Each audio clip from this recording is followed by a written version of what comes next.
Hi, I'm WTOP film critic Jason Fraley, and all month long we're ranking the best movies in every single genre. 30 genres over 30 days, and today we're going to talk about my top 25 documentaries. Now, documentaries can be used for many purposes, and we'll get to some of the larger, social change, political documentaries in a second. But first, I wanted to highlight some of the great slice of life documentaries. I mean, the camera lens can really shine a lens, for lack of a better word, on some of the great ways that people live and just allow us to live vicariously through different people's experiences. For instance, Steve James' Hoop Dreams, a great movie. It was weird. It got snubbed for the Oscar that year, and it wasn't really until fellow Chicagoans, Siskel and Ebert, holding it up that people really started to say, hey, wait a minute, why wasn't it nominated? Follow these two playground basketball players that had NBA hopes, and they shot a crap ton of footage for it, and ultimately Steve James edited it down together, and he went on to have one of the great documentary careers of all time, including he paid it back to Roger Ebert with Life itself. But Steve James, one of the iconic documentary filmmakers, had to put on Hoop Dreams. Gates of Heaven, Errol Morris, one of the most adorable, charming, even bizarre documentaries about pet owners who are grieving their loss of their pets and figure out what they do after they die. Check it out if you haven't seen it. It's adorable and kind of weird. The list also includes movies like Salesman, which follows a traveling Bible salesman, actually several, I think, as they go door to door. It'll really give you an interesting insight into that world. There's also Grizzly Man, which is an amusing but tragic tale by Werner Herzog, using actual footage of a man who befriended and lived in nature with a grizzly bear, claimed it was his friend, and was ultimately mauled and eaten in the end. Don't worry, they don't show the footage, but I can't get the movie out of my mind. It's so unique. And then, of course, the ultimate slice of life is Michael Apted's the Up series. It does for documentaries what Boyhood did on the fiction side. It is a longitudinal study of the same people coming back over and over again every, I think it's 7 years. Yeah, because it's 7 up, 14 up, 21 up.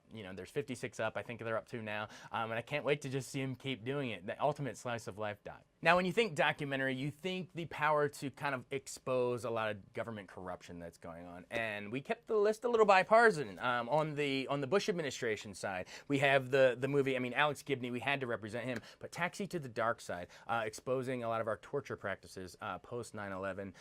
Check it out if you haven't. It's haunting. But then Equal Opportunist, years later during the Obama administration, Citizen 4, Edward Snowden uncovering the NSA secret spying and surveillance. And to me, what makes this great is the filmmaker Laura Poitras, is the access she got. She's actually in the Hong Kong hotel room with Ed Snowden, who's fearing for his life at the time, as all this is going down.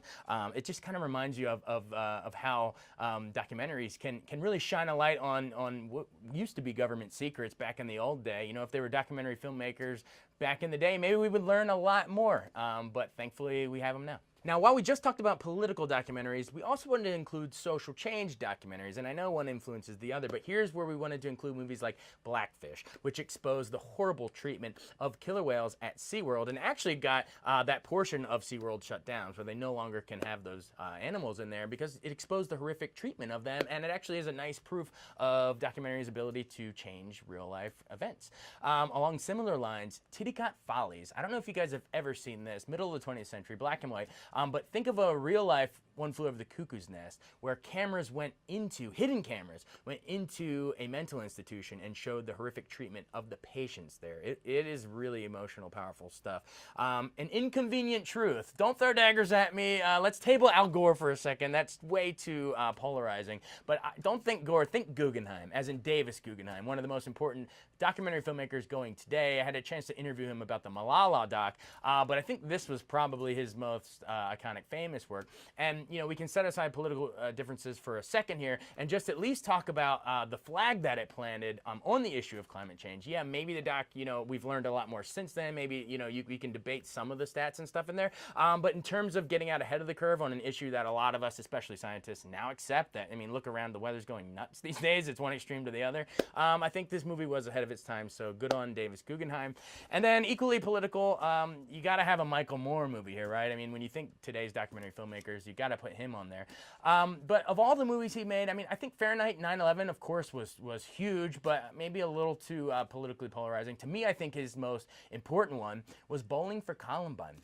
If you think all about the explosion of gun violence today, this was another movie that was way ahead of its time in exploring a lot of this stuff.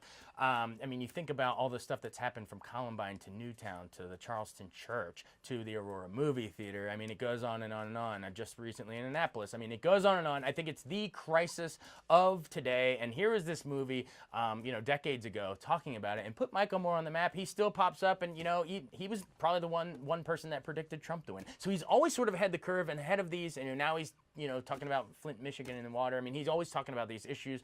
You can love him or hate him, but Bowling for Columbine, you got to have one movie on this list, Michael Moore, and I think that's the one to put on here if you want to talk about an issue that's still plaguing us to this day. Now, documentaries also have the unique ability to explore not just these little individual, political, social issues of the moment, but some of the biggest mass atrocities in the history of mankind.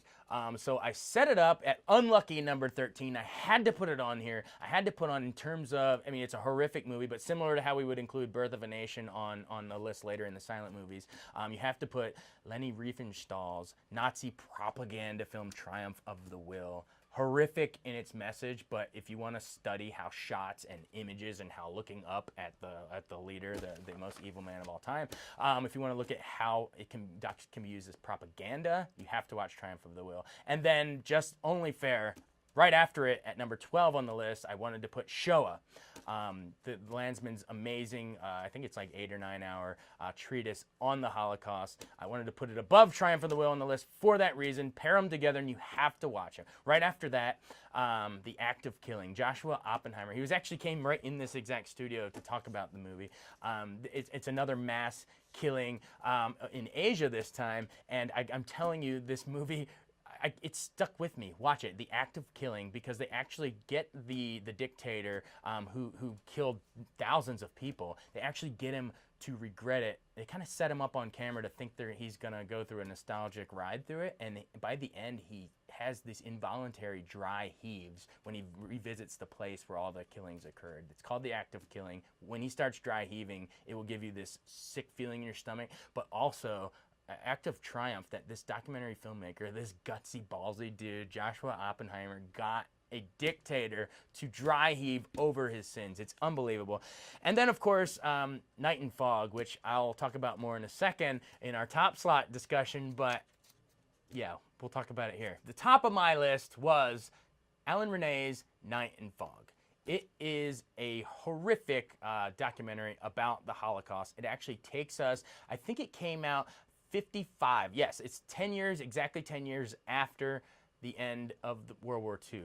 And so his cameras, Renee, this French filmmaker from the French New Wave, takes documentary cameras back to Auschwitz. And so we see color footage of these empty, creepy death camps, concentration camps, but it intercuts it then with the black and white archival footage and pictures of the horrific, just these emaciated bodies. But to me, look at the way he uses slow disclosure, which basically is to start small on something, and he pulls back. So imagine a little shoe, and then he pulls back, and we see mounds and mounds of shoes, similar like to the Holocaust Museum here in D.C.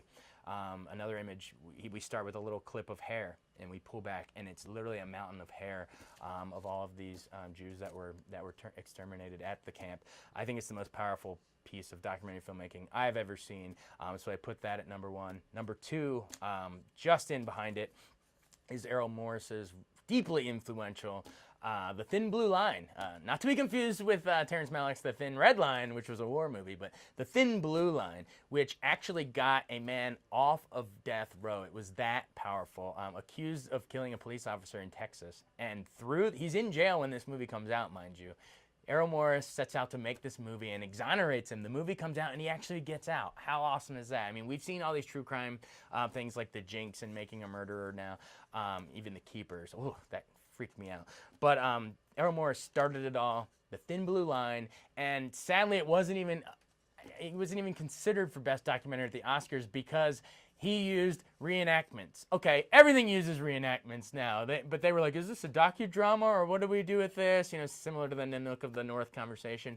But now everyone uses it in so many true crime on TV and movies that it's so sad. He was so ahead of his time using reenactments that he wasn't even qualified for it. But I'm sorry, to me, that gets him Thin Blue Line #2. And like I said, Night and Fog #1. If there's 2 documentaries you watch after this, go watch those. See my full list of the top 25 documentaries on WTOP.com's entertainment page. Join us on the blog and let us know what you think. And of course, tune back in tomorrow as we break down the best dramas of all time.